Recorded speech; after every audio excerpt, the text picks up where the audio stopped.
What's going on? You're tuned into another Six Visions exclusive interview. My name is Sik Saleem. I've been waiting a long time to say that again, man. We are back in the new studio, and it's been a fucking wait, man. Just trying to get back here, get everything back set up, ready to go. And I'm glad the first interview back. I can do it with my boy here, Simplemethods. What's up, boy? What's going on? What's going on? It's been a long time. You mentioned to me outside. It's been a long time coming. It's been a long time coming, man. We've been working on the project for almost like 2-3 years, it feels like. And honestly, like having so many songs in the vault has just been nice to just put something together and get it out.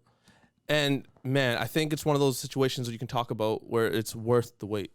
Mm-hmm. Like I feel so. This project, for sure. like I mentioned to you outside, I ran it back 4 times.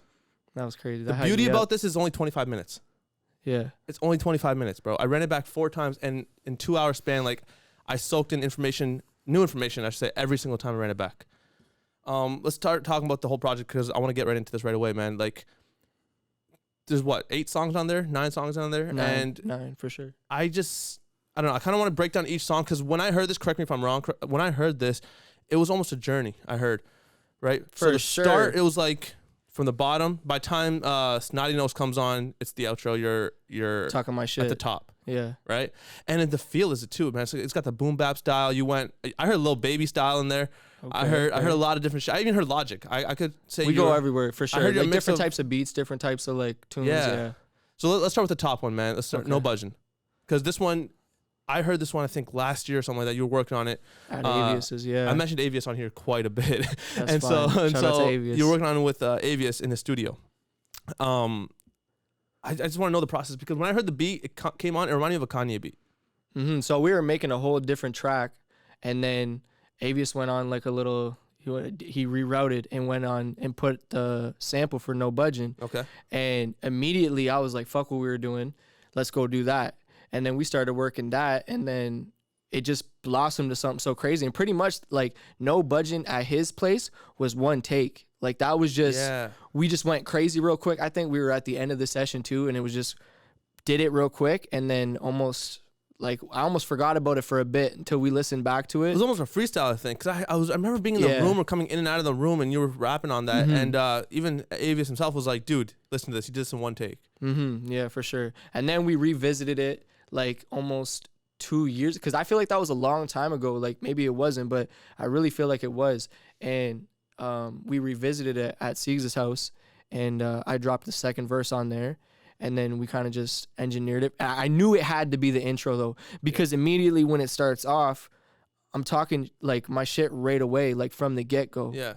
So. But did you know that when you made that song that this was going to be like? No. This is gonna basically shape the project. No, it was just a freestyle to like kind of, and then because we didn't even have no plans to make it, it was just so organic that he found the sample, started playing it there, kind of looked at me and was like, "What do you think?" And then we just went from there right away. Okay.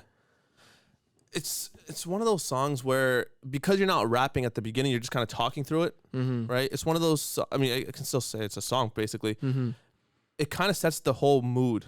You know what I'm saying? Like, it still hits you like like. This is gonna sound pretty dumb, but like the inflection in your voice really kind of captures the listener.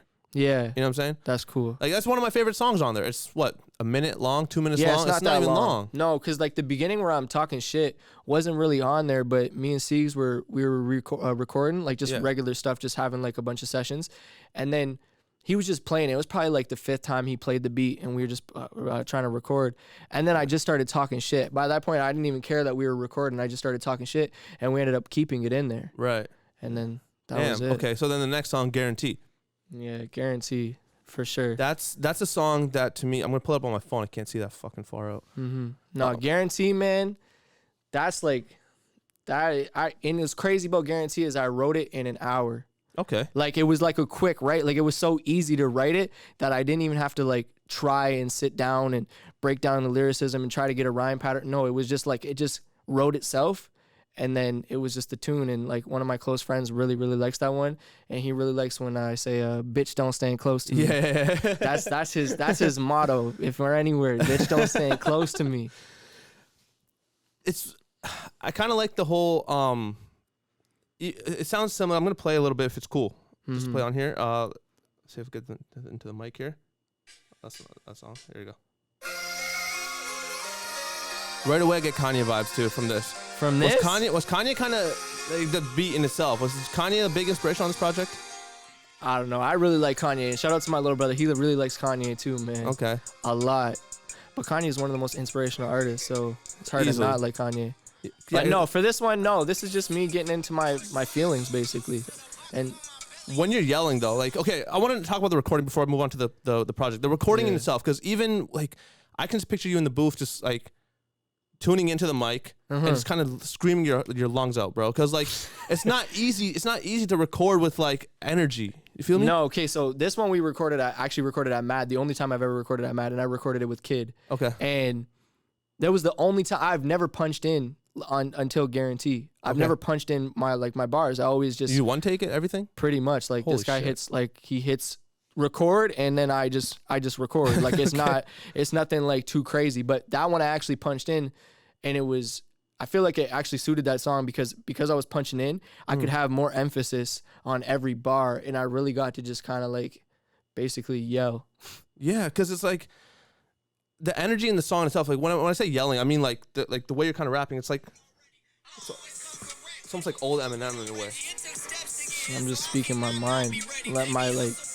It's crazy too, cause like there's that. Sorry, real quick. It's the aggression. That's the word I was looking for. It's the aggression in the verse. Cause I really feel how I feel about what I'm saying. Like I really feel like it's a guarantee, and like I just can't fuck with you if you don't fuck with me. Like what I'm saying in there is very true to how I feel. So it was easy to record that that. Now as for the next song, Starter Kit.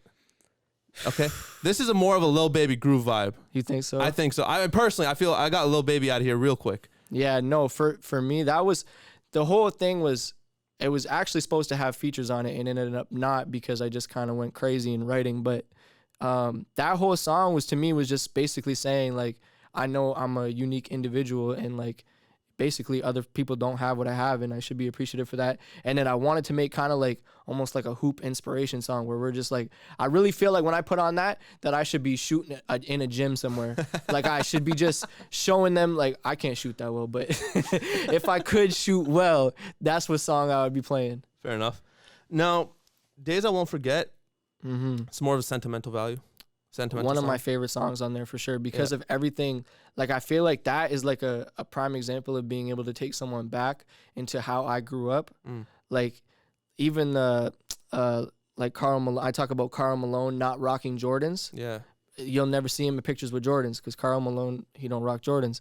And I didn't rock Jordans when I was a kid. Right. So obviously not by choice, but we had pictures, no Jordans. We were wearing fucking Shaqs, whatever, right? Yeah. Like, so it was nice to just be able to like kind of say that. And then I talked about Judge Judy, and I just kind of like try to like bring it back. Like I talked about rocking Karl Kanai and the bottoms from Hove, which is Rockaware, and kind of the clothes I was wearing when I was 12. And and then at the end I kind of say Days I Won't Forget, but I got pictures for receipts, because every time I look at those pictures, it's kind of like I'm looking back at where you came from. Brought me right back. Yeah. Do you ever have the situation or like an instance where when you do look at those pictures, it's almost like when you're in a state of like, I don't know if this is working out, I don't know if this is about to, if this is for me, then you look back at those pictures and you're like, no, fuck it, like I've come a mile and a half. For sure, man. I know exactly where I came from and who I am 100%. And I stand on my 10 toes now, which let alone any accomplishment I ever made, just to be able to provide for myself is an accomplishment. Yeah. Hell yeah, man. Okay, the next song has got Siegs on there, Your Type. And I actually want to combine two songs together, Celebrate and Your Type, because they both feature Siegs. Yeah. Right? Shout out to Siegs. Sitting right back there. What's up? First of all, the feature in getting Siegs on the track. Why him? That's an easy question because it's Siegs.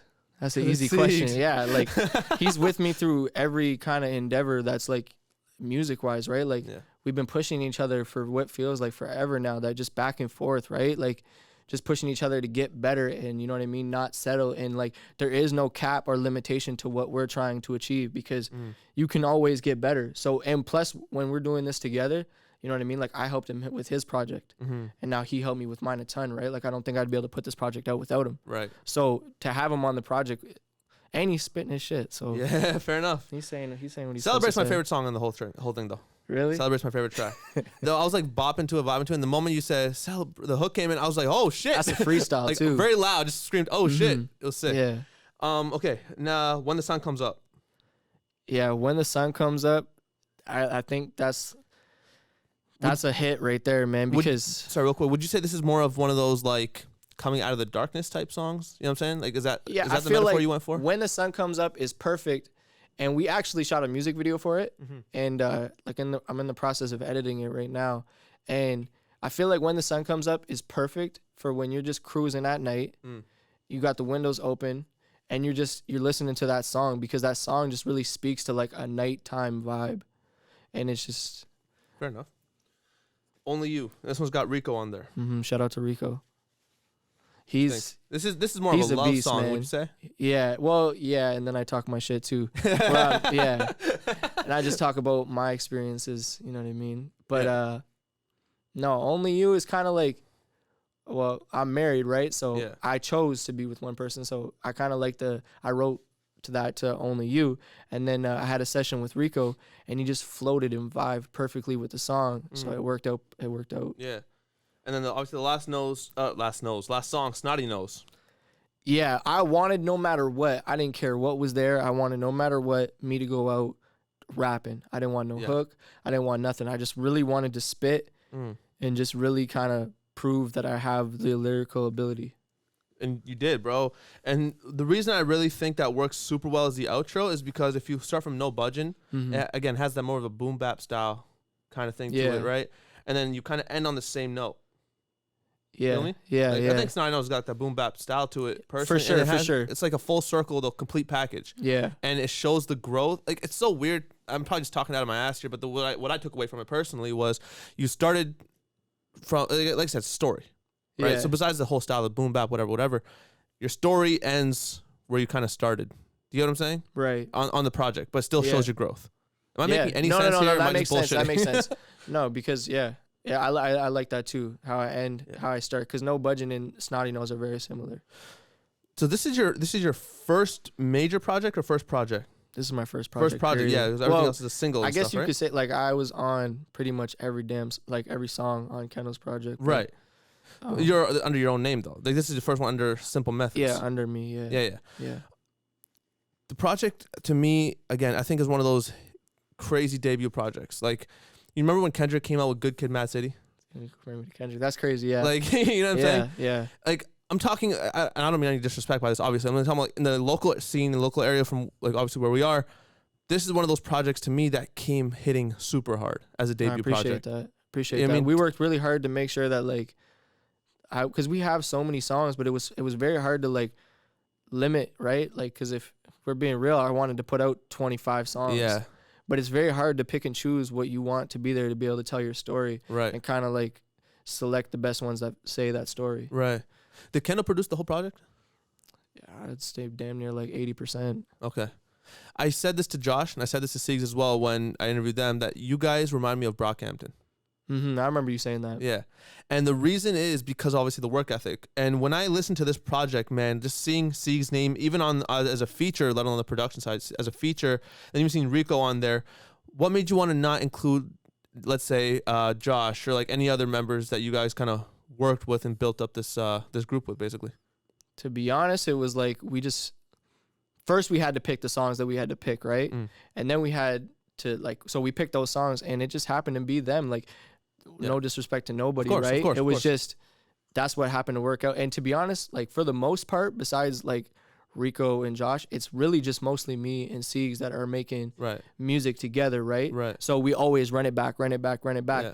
So it was just easy selection. Like, I have a bunch of songs that I want to put out with other people. Yeah. And that's going to come too. So, like, the features are coming. Yeah. And like I got to work with Cheska, which was really cool. Yeah, she's dope. And like, there's many people. Like, I still have one with Josh that I need to put out. And like, it's going to be nice to do that. But for this project, it just kind of, at first I didn't want to do no features whatsoever, but it kind of felt wrong to do no features whatsoever. What is that though? Cause I at least had to have Siegs on it. At least.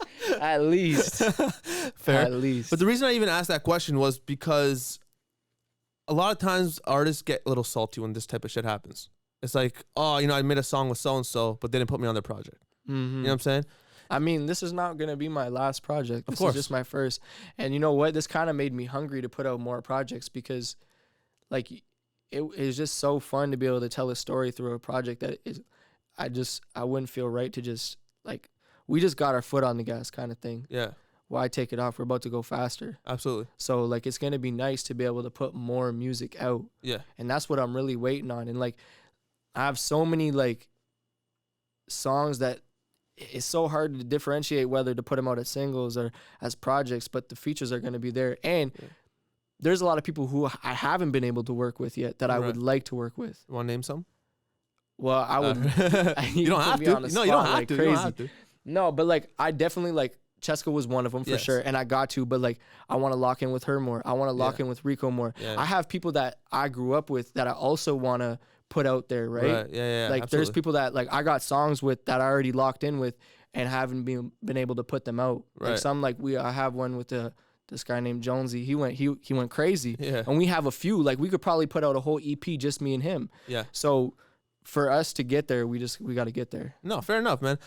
I like that you guys are working super hard at it too, and that you didn't rush the project. Like you said, this took about 2 years or 3 years to put out too. And I like the fact that it's almost like finessing the craft in a way. And so I respect that personally, man. I always tell people too, like when they show me their music, and I'm just like, I'm gonna be honest with you before you show me your music. So then they show it to me, and if I tell them it's trash, like, oh, but I've been working on it for like months. I'm like, well, it's clearly not hard enough. Yeah, no, I definitely got some good people in my corner. Yeah.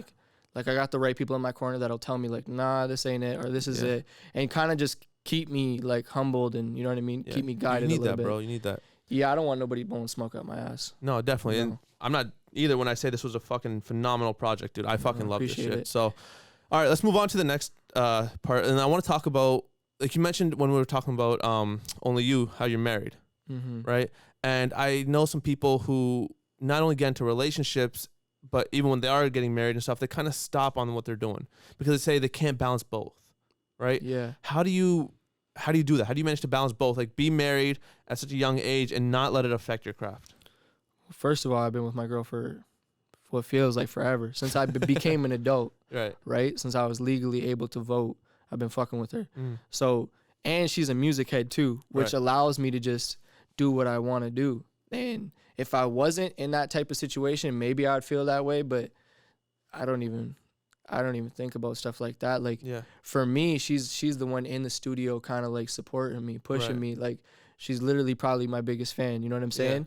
And then so that's like, it would be really shitty to be in that situation like you're talking about, but I'm the opposite if I'm being honest. Like, she's the one telling me which song she likes and, you know what I mean, dislikes, and she's really involved. See, that's crucial as fuck. More so than having your boys with you too. It's like having your partner with you. Yeah. And helping you push. You know, shout out to her. She's in the back too.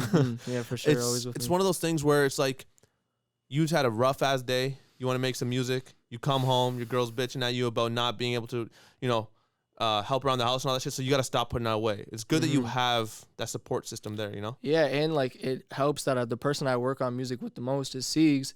Yeah. And she lived on the same street as him. Right. So they've known each other since they were in diapers, basically. Yeah. You know what I mean? So that's crazy. That's crazy, helps. Man. Okay, you got not just music going for you though. You said you run 2 different stores, or you? No. I wanted to shout out 2 stores. Shout out 2 stores. Shout out Skate Temple and shout out Nobu. Go fuck with them. How are you affiliated? They're just my boys. They're entrepreneurs in the city getting money and trying to really like provide for themselves. And you know what I mean? They provide some dope shit. So like, it would be dope if y'all want to check them out. Nobu and Skate Temple. All right, bet. Siegs, I think Siegs works. It's your store, right? Nobu's your store. No.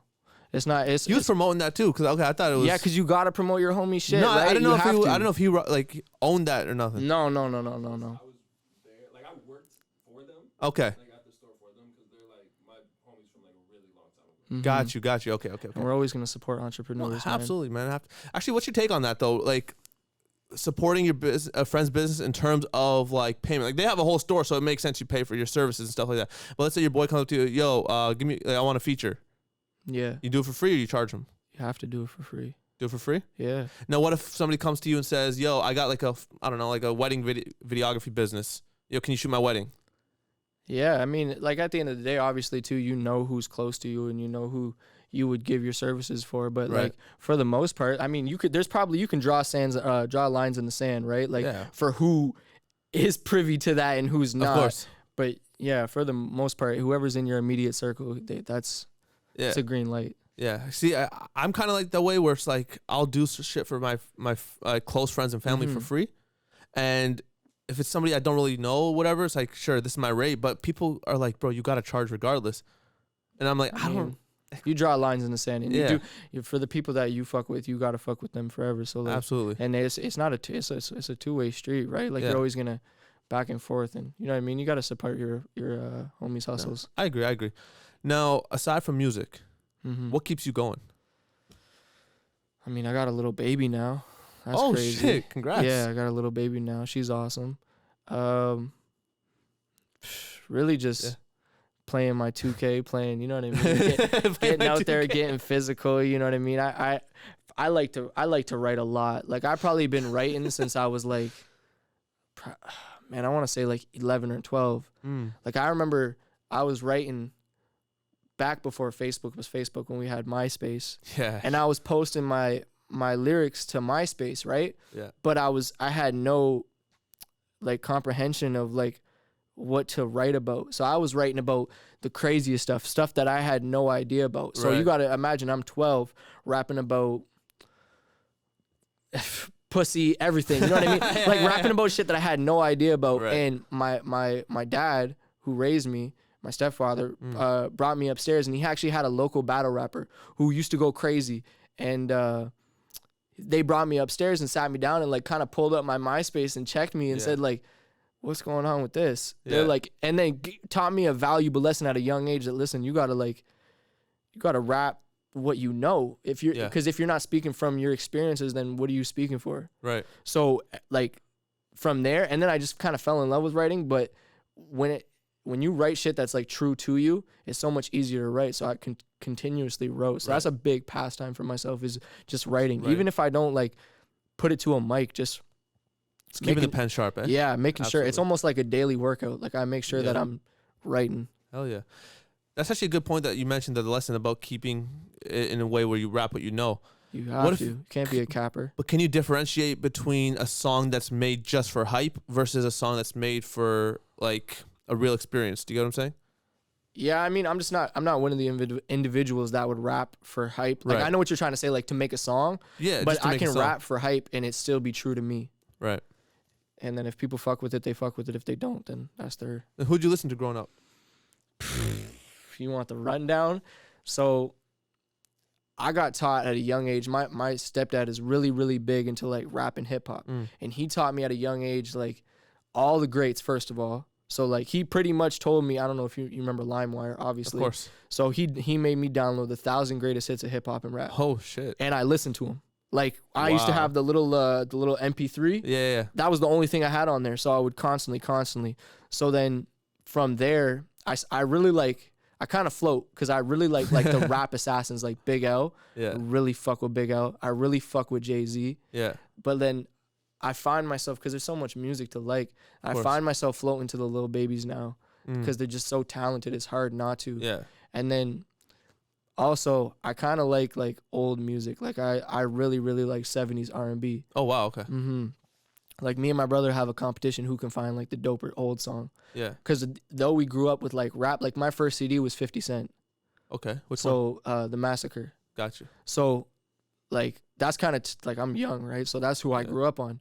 But like now, like we kind of try to find like those old soul songs because they had crazy lyricism back then too, and you might not be able to like break it down, but it's out there, man. No, I feel you, man. I feel you. And it's one of those situations, too, where it's like you don't see a lot of people in today's day and age who kind of pay homage and have that passion for that type of music. You know what I'm saying? Yeah. Like you said you fuck with Jay-Z, but you also fuck with Lil Baby. Yeah. Lil Baby. Well, and it's those, you could say they're on two sides of the spectrum, but they're very not. It's mostly just tone and like way they rap that's different, but they're kind of speaking about the same thing. If you look at influence, in a way, I feel like they're on the same wave. Because obviously Jay in his peak and all that stuff, or the Blueprint era, Reasonable Doubt era, like that was Jay's influence. Yeah, he was going crazy. But now everyone's saying that hip hop's in the Lil Baby era.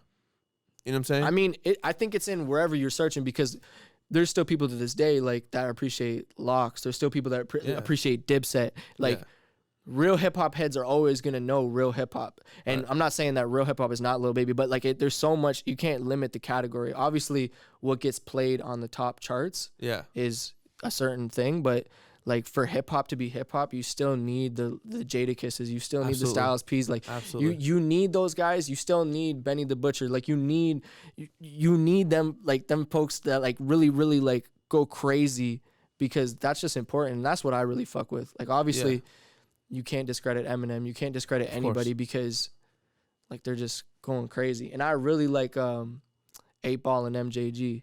Oh shit! I was just thinking about them the other day. I'm like, yo, I haven't heard these two in a long time. I haven't heard their name in a long time. So I really fuck with like that type of music. But I'm kind of like all over the place. Like I really like sometimes my wife will get mad at me because I can go from one genre to the next to the next to the next to the next to the next to the next. I don't have like. I never am in a mood. I'm just kind of trying to listen to certain artists. Right. Now, you mentioned Lox and Dipset. Did you watch the Versus battle? I didn't. I catch the highlights, so that show was crazy. Dude, I didn't get a chance to watch it either, but I feel like it was one of those situations where it's just like all the whole old hip hop heads came back, like in terms of like to watch. Like they kind of came out from hiding, basically. And if you didn't know them, you learned about them. Exactly. 100%. You learned about them for sure. Dude, I saw fucking the Lox, Jadakiss specifically, when he did the whole one freestyle he did. I saw posted everywhere all over social media for the next 2 days. And that's because his influence is like, it's bigger than just the music that he put out. Yeah. Because a lot of these artists are in like rooms with people that are just like substantial, man. Like they're not just working on their music, they're working on other people's music. Course. And that's something I really respect. Like I really like writing. Like that's one of my favorite things. Like, even like I can't sing crazy, right? So I like writing hooks. I like writing anything. Like for Fool on Siegs' project, I wrote the hook for Fool. Oh shit, okay. So obviously I'm not gonna sing it like Josh did. Josh did a crazy job. Like he killed it. He took it to a different level than I could have ever.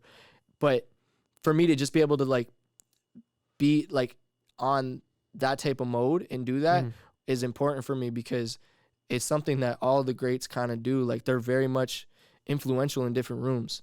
Yeah. Like you hear about people writing for other people and you're like, that's crazy. He wrote for who? He wrote for who? Yeah. Like that's crazy. It's crazy too, because like every artist has their own style, but if someone is writing for that artist, there's some sort of like a pinch of influence you can hear, but it still differentiates to that artist's style. Now, how do you think that process works? Like first of all, would you write for other people besides like your own camp?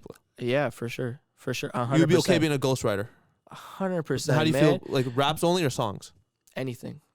Only because it's just, you can put, man, one, it's 2021. You can't limit yourself to feeling a certain way or thinking a certain way. Like you can't get stuck in a certain mindset because your potential will dry out. Like, so to be able to just navigate those worlds and, you know what I mean, and speak to each individual world is important, I think. Like, especially as an artist, because if you limit yourself as an artist, it works for some people. Yeah. But for myself specifically, I don't feel that works. Like I like being able to, like if I could write a rock song for someone, I would write a rock song for someone. Got you.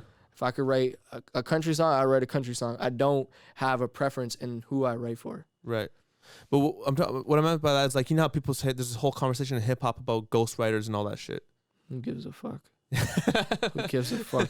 Man, you can't argue. You listen to like Quentin Miller, what he did for Drake. And I would love for someone to argue that wasn't successful. Right. It was so substantial in the impact that was made. It's hard to argue. I agree. Who gives a fuck, man? Grab the song and make it better than it ever was. Because there's plenty of songs that we love that weren't written by that person. Of course. So many, man. Of course. So when it comes to certain songs like diss tracks, for example, I think if the artist isn't writing it, personally, I think it's a little weird because you have somebody else being like, yo, come in, help me make fun of this person. Yeah. Like if it's like I guess it suits the category, the example, I should say. Yeah, exactly. Yeah. So if it's more of a, I don't know, like a, what's that one the R&B? I mean, every fucking R&B song, fucking any Drake song he does, it's like that's more melodic and stuff like that. It makes sense to have other people writing for him. But even like there's shit that was written for Diddy that is a straight hit. Yeah. And he was able to put it out, put his sauce on it, and deliver it. Yes. And I think that's important because sometimes you have like someone's gonna help you with what you need to say. Yeah, I It's agree. just what it is, man. Dr. Dre also have that, like, they're known for having people write for them. You know what I mean? Yeah, but and you can't take away from their skill. You No, can't not take at all. away from their notoriety. Now, so obviously DOC, he can't rap no more, so he writes for Dre. But people like Snoop, for example, they write for Dre. What do you think the importance of having someone like a Dre or a Diddy on your track actually rapping is? Like, what do you think that does for the song as opposed to having the artist who wrote it just kind of go on themselves? Like an example I is think like, there's an impact, and that's why it's done, because people have their own swag, right, and their own style, and some people just style is so like impeccable, is so great. Like they have that Mike Tyson effect where they have it naturally gifted, but might not be able to deliver in their message. And you have people that can deliver in their message, might not fit that song or that instrumental, or you know what I mean. But you combine the two, and it's just it becomes something different. like on Guilty Conscience, Eminem and Dre, Okay, right? crazy. Insane. Like having Dre on there, I think it's one of those examples that you just mentioned, that having the impact. Like obviously Guilty Conscience wouldn't work if M himself was just on the song, talking between like say Slim Shady and I don't know. Marshall He's Mathers. crazy. It might, but no, I know what you're saying. But example is like Stan. Okay. He's talking as Stan than talking as himself, right? I think Stan in its right, like as a standalone, has its own impact as opposed to Guilty Conscience. Yeah. You know what I'm saying? But I think there's some songs where they feature Dre or they feature Diddy where personally I'm just like, I think you could have done without them on there.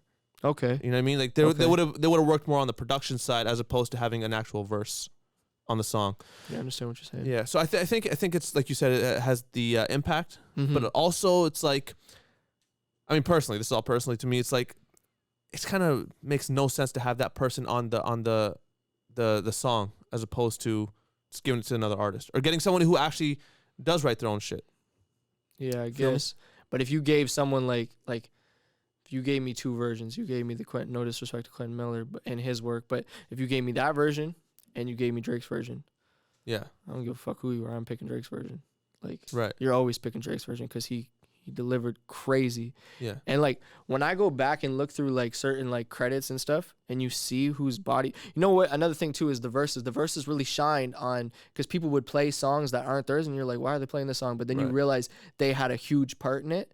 Yeah. Like that's crazy to me. That like maybe you'd want to hear that artist, but then maybe you wouldn't. Right. Like it's all different. Like there's people like The Dream who've written a bunch of songs for Yeah. people, and his songs still sound good.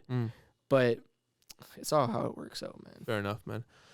Before we wrap, I want to talk about the come up, bro, because like you said, you came up with your stepdad and was his friend, the battle rapper, like kind of influencing you with your music, but like the come up in itself, Like for music related. and then just in life in general, like was it something that you kind of pictured yourself doing in a way where when you were younger, you're like, I need to get the fuck out of here through music, or I need to get the fuck out of here, period, by any means type shit? By any means, obviously, but for music's always been a thing, right? Like I've always wanted to make music, and it's gotten better through time, and I've gotten to describe how I felt better through the times, like where I've like enhanced my skills. But the first priority was never music. The first priority was like survive. Right. You know what I mean? Because if you can't survive for yourself and you can't provide for yourself, you're not really shit. Like you're kind of useless in this world. Like if you can't provide for yourself, Right. which is like that's how I feel. So I really had to provide for myself, especially if you're able to provide for yourself. You know what I mean? I'm not saying that because there's people out there that can't provide for themselves, Of course. and that's different. But I could provide for myself. I just had to work towards that goal. Right. And once I could, that was like the base level, right? Was survive and provide. And then I built on that. Okay, now what do I love doing? Yeah. And then it was music. And I would love, like, sometimes when you get feedback from people and you go, okay, they fuck with my music. Yeah. It's kind of nice, but at the end of the day, it doesn't really mean, like, it Right. means something to me, but it doesn't mean anything in the grand scheme of things because the only thing that's important is providing for me and my family. Right. So when you were coming, you still have any siblings? You said you had a brother, right? I got a lot. A lot. I got a lot of siblings. Were any one of them kind of like, yo, I want to rock with you and like kind of build like work with you to kind of come up in music, or were you just like the only artsy one in your family? No, my brother plays basketball and he's crazy at basketball. But like for the most part, I make music. Yeah. and that's it. And for me, like it suits me, right? Like, cause I've always been like a very hip hop head. Like my little sister and them listen to like, they don't listen to the shit I listen to. Right. Like they listen to rock and roll, whatever, like this different from what I do. Yeah. And but no, I'm pretty much like the most like music driven person in out of my siblings. Right. So it's kind of paying off well for you then.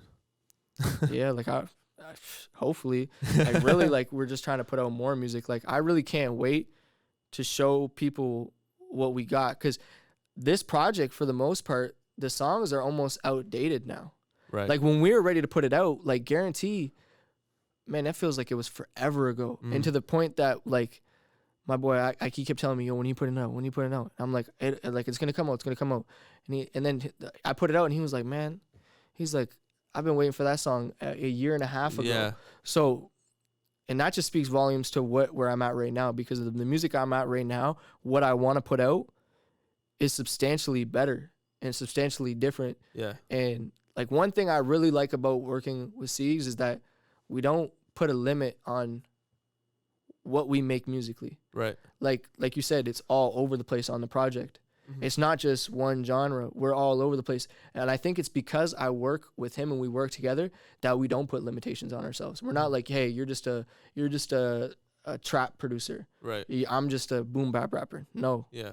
Because that would hinder what we want to do at the end of the day. Absolutely. So. No, I agree with that, man. So when can we expect, like, not just a project, but any other songs or music, whatever? All right. So When the Sun Comes Up is getting a music video, and that's literally like a shot and done. And we did it all ourselves because we wanted the vibe. Like I could have got someone to shoot it and stuff, but we wanted the vibe to be that like that nighttime thing that I'm talking about. Mm-hmm. And then from there, hopefully we can expect a Sigs project. Okay. A bunch of features from the whole group. Yeah. And another project. Because like if I'll probably put out another project today. Yeah. But we gotta see because there's always a little bit of finesse. You gotta finesse your way. I agree, man. Well, man, Simple Methods, bro. Thank you so much for coming, man. I appreciate First interview you, in the new studio. I appreciate you having me. All right, y'all. Thank you so much for watching. My name is Sik Saleem. You can follow me on Instagram at Sik Saleem, rather. I changed that. And YouTube. Subscribe to this video. Real quick, where can they find you social media too? Follow me at Simple Methods. Follows I'm Sigs. Like I said, follow Skate Temple. Follow Nobu. Follow Rico, follow Josh Cab, follow Cheska, follow anybody who's out here making music in the local scene, because we really got to be on our toes and, you know what I mean, repping each other and, you know what I mean, just be proud of what we got here. I agree, man. Couldn't have said it better. Thank you guys so much for watching, and we'll see you next time.